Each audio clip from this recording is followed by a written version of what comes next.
Showtime! The Capital G Show starts right now.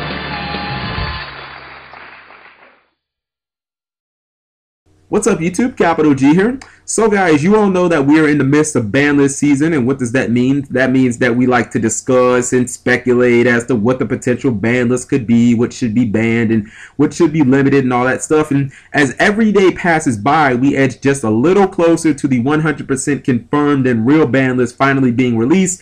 But the problem is we never know what date that's actually going to be. Now, I happen to stumble across this list. I'll say, straight from the jump, that I don't know if this list is real or fake. Most people obviously want to lean fake.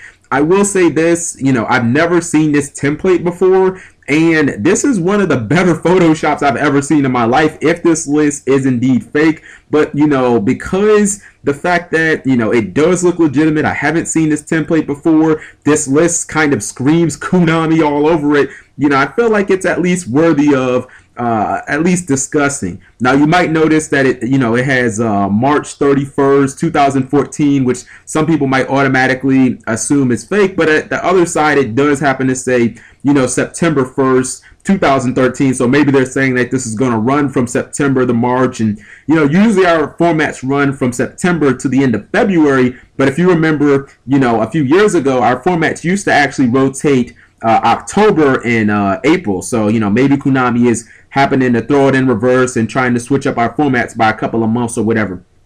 Anyways, let's just jump into the list right quick and get some quick reaction. Banned, it has Spellbook of Judgement and Red Eyes Metal Darkness Dragon. Spellbook of Judgement is just obvious. I mean, I don't really know anybody who plays the game of Yu-Gi-Oh! Who thinks that this is a balanced card. Like, anybody with a brain that's bigger than a grape would probably say this card needs to be banned. So this is just one of the ones where if this card is legal next format, it's probably going to single-handedly ruin it, so it makes sense. Red Eyes just kind of screams like Konami. I mean, I don't really think the card is that big of a problem. People stopped using it in Dragon Rulers. It really only saw, I guess, play in Herratic, which is a dead deck because of Ophion. Thanks, by the way, dude. But I don't know. I don't think that Red Eyes needs to be hit. I think it's fine where it is, but it would kind of scream Konami if it did.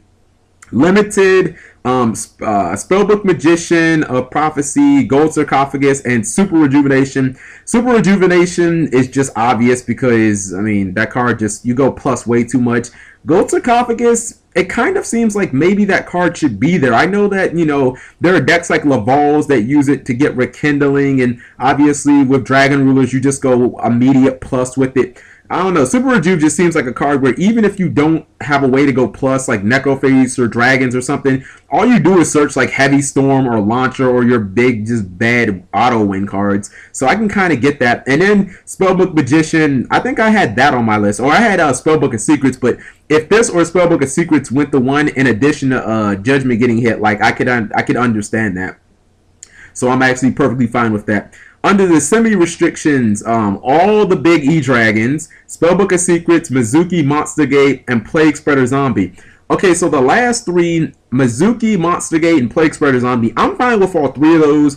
I've said it before, I have no idea why Plaguespreader Zombie is still limited. Monster Gate, I mean, come on. DDT was like how long ago, guys? I mean, this card does not need to be limited. Maybe at 3, maybe somebody can make like a deck out deck or something like that, but Plaguespreader and Mezuki, that kind of makes sense because I know vampires are an archetype and I believe that they're all zombies, so I could kind of understand with them trying to boost zombies. Spellbook of Secrets, this kind of looks like they're trying to eradicate Prophecy as a deck, which I'd be perfectly fine with, but they are giving the deck World of Prophecy, so maybe they think that that makes up for it. I mean, I'd still be fine with Spellbook of Secrets at 2. I don't really think that there'd be a big difference between 2 and 3 Spellbook of Secrets. And then semis on all the big dragons. I honestly think that that is the answer to hitting the deck. Like, I think that that makes the most sense outside of going after, Super Rejuve. Like, that makes the most sense to me. I don't think the babies need to be hit at all because I don't really think that they're problem cards. If you have a whole bunch of babies, you really can't do anything. The big dragons are, the cards where if you remove them, they go plus. If you bottomless them, they go plus. They're the cards that make all the pluses. And then Unlimited, it has Agent Earth, TG Stiker, Kristya, Mirror Force, and Duality. Paddle Duality, Semi-Limit made absolutely no sense.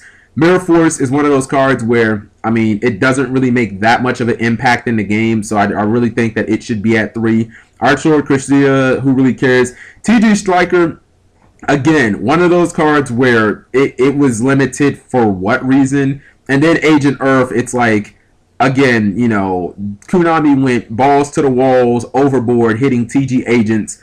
A deck that was never good. It was never shit in the TCG, so it's like, why did they kill it? It wasn't even that good in Japan. So I mean, overall, I'm not saying that this is the greatest list. I mean, it does do two things. It makes sure that Prophecy and Dragon Rulers will not be the best decks in this format, especially Prophecy. So it absolutely, definitely checks those decks. But the fact that Mermills weren't even mentioned on this list makes me think that this is a little sketchy. So let me know what you guys think. This deck or this list is very Konami-ish, so who knows? Thank you guys for watching as always, and take care. Subscribing makes life happy.